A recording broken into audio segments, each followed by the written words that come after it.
صوفیاء نے لکھا ہے کہ اصل میں روزے کا جو فلسفہ ہے وہ تقویٰ ہے۔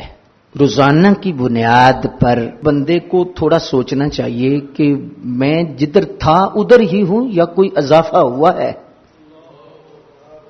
نماز کی کیا کیفیت ہے میرے دیکھنے کا انداز کیا ہے، میرے بولنے کا کیا انداز ہے، میری جو معاملات تھے وہ ادھر ہی ہیں یا کوئی بہتر ہوئے ہیں؟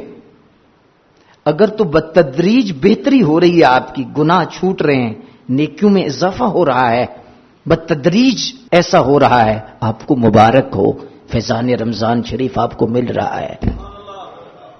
اور اگر صرف بھوک پیاس ہے، صبح رکھا ہے شام کو کھولا ہے، تو فرق نہیں پڑا۔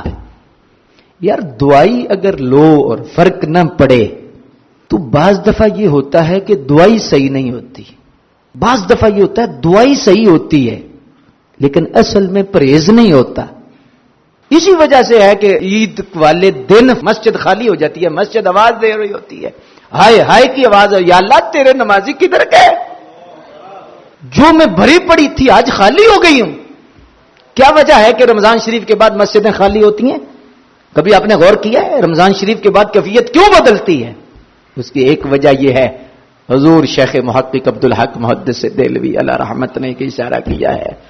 آپ فرماتے ہیں کہ رمضان کی قبولیت کا پتہ رمضان شریف کے بعد چلتا ہے۔ پوچھا کیسے؟ فرمایا رمضان شریف کے بعد بھی جسے نماز نصیب ہے، قرآن نصیب ہے، مسجد کی حاضری نصیب ہے، سمجھو روزے اس کے قبول ہو گئے۔ تو اس لحاظ سے علاج ہو رہا ہے لیکن ہمارا پرہیز اتنا نہیں۔